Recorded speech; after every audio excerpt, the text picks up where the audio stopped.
Hello viewers, welcome to our channel. 'Harihara Veeramallu' అనే movie song ఒకటి release అయింది రీసెంట్ గా. సో ఆ సాంగ్ పవన్ కళ్యాణ్ గారు పాడారనమాట. దాని గురించి వివరించడానికి సీనియర్ జర్నలిస్ట్ వత్తుల ప్రసాద్ గారు మనతో ఉన్నారు. నమస్తే సార్. నమస్తే. కొత్తగా పవన్ కళ్యాణ్ మూవీ రిలీజ్ అవుతుంది కదా, దాంట్లో ఒక పాట పాడారు కదా పవన్ కళ్యాణ్ గారు. సో దాని గురించి కొంచెం అదే 'హరిహర వీరమల్లు' అనే సినిమాలో ఒక పాట పాడాడు. ఇప్పుడు నేను ఏం చెప్పదలుచుకున్నా అంటే, ఆ పాట నేను కూడా చూశాను, అది వీడియో క్లిప్పింగ్ వస్తే. అందులో ఆ పాటకు ముందేమో ఆయన పక్క తెలంగాణ యాక్సెంట్లో మాట్లాడాడు. ఎవరికో వార్నింగ్ ఇస్తున్నాడు. ఓకే. వార్నింగ్ ఇస్తూ పక్క తెలంగాణ యాక్సెంట్లో మాట్లాడాడు. పాట విషయానికి వస్తే పాట పక్క రాయలసీమ యాక్సెంట్లో ఉంది, అది కూడా కడప జిల్లా. ఇప్పుడు పెంచెల దాసు అని ఒక రైటర్ ఉన్నాడు, అతని పాటలు బాగా హిట్ అయినాయి. మన రాజశేఖర రెడ్డి సినిమా, త్రివిక్రమ్ సినిమా, అరవింద సమేతంగా. అంతకుముందు ఏమో నాని సినిమాలో ఒక పాట పాడాడు, దూరి చూడు దుమ్ము చూడు మామ దున్నపోతుల జాడాదు. తర్వాత ఇంకొక పాట పాడాడు. ఆ పాటలు హిట్ అయినాయి.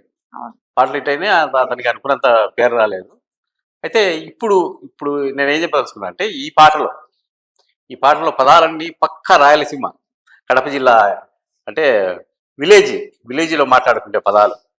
ఆ పదాలు చాలా మంది మాట్లాడట్లేదు. ఒక రకంగా చెప్పాలంటే ఈ పాట కూడా తత్వగీతం. ఇప్పుడు జానీ సినిమాలో ఒక పాట పాడాడు, నారాజు గాకుర మా రన్నయ్య. అది కూడా తత్వగీతమే. ఎట్లంటే ఒక సందేశాన్ని చెప్తున్నాడు, మీరు ఇట్లా ఉండవద్దు, ఇట్లా ఉండొద్దు అని. ఈ పాటలు కూడా సేమ్. అదేమో తెలంగాణ తత్వగీతం అయితే, ఇది రాయలసీమ తత్వగీతం. అసలు ఎలా బ్యాలెన్స్ చేశారో మనం సినిమా రిలీజ్ చూడొచ్చు. ఇంకొక విషయం ఏంటంటే, పెంచెల దాస్ అనే అతన్ని నేను ఒక ఇంటర్వ్యూ చేశాను. ఎప్పుడో ఒక దాదాపు 6 months అయింది. అప్పుడు ఒక విషయం చెప్పాడు. పవన్ కళ్యాణ్ వచ్చి నువ్వు పెంచెల దాస్ కదా అని అడిగాడు. సార్ పవన్ కళ్యాణ్ గారు వచ్చినారు నేరుగా. వచ్చేసారు, నా ఎదురుగా నిలబడినారు. నాకు అంతే, ప్రతిదీ నాకు ఒక విచిత్రమే, ఒక అద్భుతమే వాళ్ళని చూసినప్పుడు. ఇప్పుడు ఎన్టీఆర్ గారు గురించి చెప్పినాము, ఈయన గురించి కూడా అట్లాగే అన్నమాట. అని వచ్చి వాళ్ళు మాట్లాడి, మీరు పెంచెల దాస్ గారు కదా అని సమ్మోహనంగా నవ్వినారు ఆయన. తర్వాత అవును సార్ అన్నాను. అవన్నీ అప్పుడే అట్టే ఫోటోలు తీసుకున్నాను. ఆమె ఉండండి అన్నారు.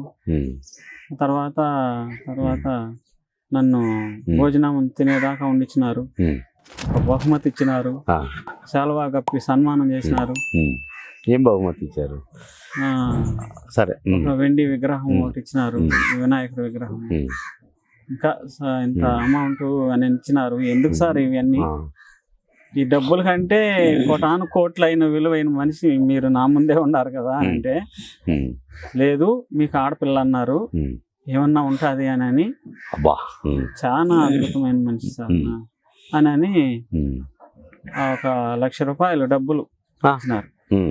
ఆయన సినిమాకి నువ్వేం పని చేయలేదు? ఏం చేయలే, ఇంతవరకు చేయలే. ఇచ్చినారు.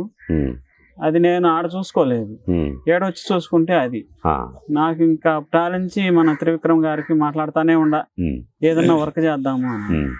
తర్వాత ఆ అవకాశము కల్పించలా. మరి ఏదైతే పార్టీకైనా చేద్దాము, ఒక సాంగ్ పాడేది మనకేముంది అని. పవన్ కళ్యాణ్ గారు డబ్బులు ఇచ్చారనే విషయం ఇక్కడికి వచ్చి చూసుకునేదాకా తెలియదు అసలు. ఎంత ఇచ్చిన డబ్బులు ప్యాకెట్ అయితే ఇచ్చినారు.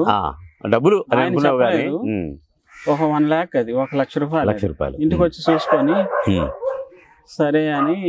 సరేలే అని పాప ఉపయోగించమన్నారని దాన్ని అట్టే పెట్టినాం.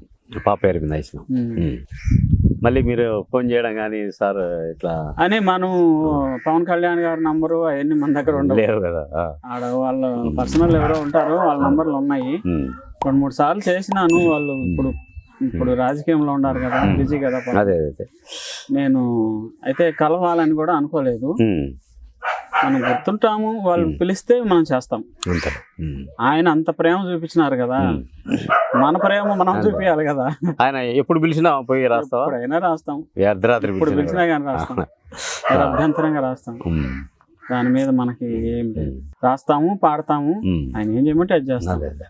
పార్టీలకు అతీతంగా అంతే. ఒక కళాకారుడుగా ఒక కళాకారుడిగా ఒక ఆయన ప్రేమ కళాకారుడిగా కూడా అదే, ఆ నీ కళాకారుడు. మీద చూపిన ప్రేమకు అవును, ప్రతిఫలంగా చాలా.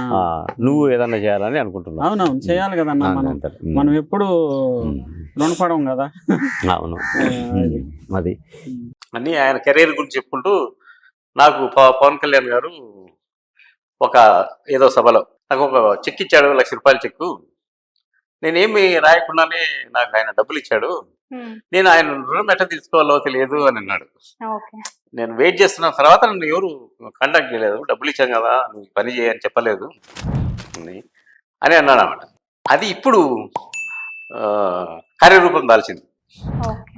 ఆ సినిమాలో ఇతను పాట రాసిన అంటే రెమ్యునేషన్ ఎంత అనేది మనం ముందే అంటే భవిష్యత్తులో ఇతనితో పాట రాయించుకోవాలి అని అనుకుని రాయించినట్టున్నాడు. ఇప్పుడు ఆ పాట బాగా వైరల్ అవుతుంది. చూద్దాం రిలీజ్ అయిన తర్వాత ఏమవుతుందో. Yeah. Okay. Okay sir, thank you.